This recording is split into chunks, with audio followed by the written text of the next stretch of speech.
Vous allez souvent à l'agence bancaire? Mais comme je dis, une fois ou deux par semaine, oui. Prendre de l'argent, vérifier, prendre les extraits de compte par ailleurs. Cette agence bancaire de la chaussée de Gand, dans le quartier du Karreveld à Molenbeek, ne désemplit pas. Pourtant, dans la commune, le nombre d'agences est en diminution. Mon agence, qui était située dans une autre partie de Molenbeek, au boulevard Mactens, ferme. Et donc, on a été obligé effectivement de se transférer autre part. Là, j'ai peur, oui, parce que je suis un vieux handicapé numérique. Donc, moi, il me faut des gens.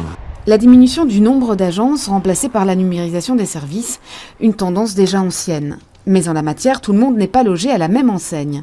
Certes, selon la Febelfin, Bruxelles est des 3 régions celle qui connaît la baisse la moins marquée.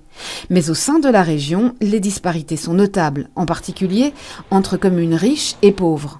Ainsi, selon des chiffres de Guy d'épargne publiés par Le Soir, Molenbeek garderait aujourd'hui 10 agences contre 34 à Uccle ou Ixelles. Quand on décide de réduire le réseau, entre en jeu la rentabilité des agences et leur densité de population servie. Et il peut y avoir corrélation avec les quartiers, avec les populations moins favorisées. Oui. Tout ce qui est opération de paiement, ça ne rapporte rien, ça coûte même à une banque. Donc qu'est-ce qui rapporte aujourd'hui? C'est les crédits à condition que les taux soient intéressants et tout ce qui est investissement. Donc forcément, il y a corrélation entre la population dans laquelle on s'installe, dans laquelle on maintient une agence et les services offerts.